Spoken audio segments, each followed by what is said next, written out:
It was a dark and stormy night, and I was all alone. My parents had left for the weekend, trusting me to take care of the house. It was my first time alone, and I felt both excited and scared. The house creaked in the wind, and the rain pattered against the windows like 1,000 tiny fingers tapping to be let in. I curled up on the couch with a blanket, trying to distract myself with a movie. But then, just as the tension on the screen peaked, the lights flickered and went out. The house plunged into darkness, and my heart raced. I grabbed my flashlight, the beam trembling as I made my way to the kitchen to find some candles. Suddenly, I heard a noise. A soft shuffling sound coming from the hallway. I froze, straining to hear over the pounding rain. The sound grew louder, like footsteps dragging across the floor. My breath caught in my throat as I slowly turned towards the noise. The flashlight flickered, casting eerie shadows on the walls. "Hello?" I called out, my voice barely a whisper. No answer. The footsteps stopped,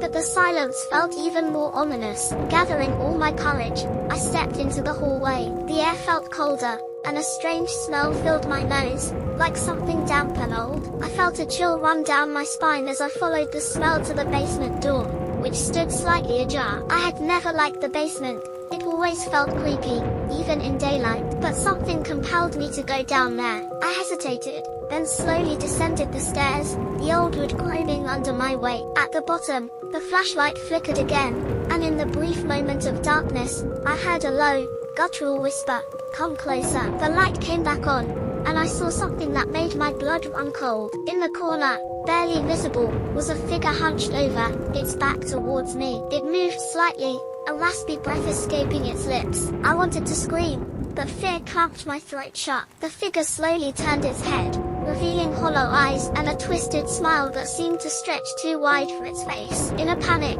I dropped the flashlight, plunging the room into darkness again. I fumbled for the switch, but the lights wouldn't come back on. The whispering grew louder, echoing in my ears. "You're mine now." I bolted up the stairs, slamming the basement door behind me. My heart pounded in my chest as I locked myself in my room, pushing a chair against the door. I stayed there, trembling, until the morning light seeped through the window. When I finally dared to leave the room, the house was silent, the only trace of last night's terror being the fallen flashlight on the basement steps. My parents never believed me, saying it was just my imagination, but I know what I saw, and I know, even now, that something still lingers in the darkness, waiting.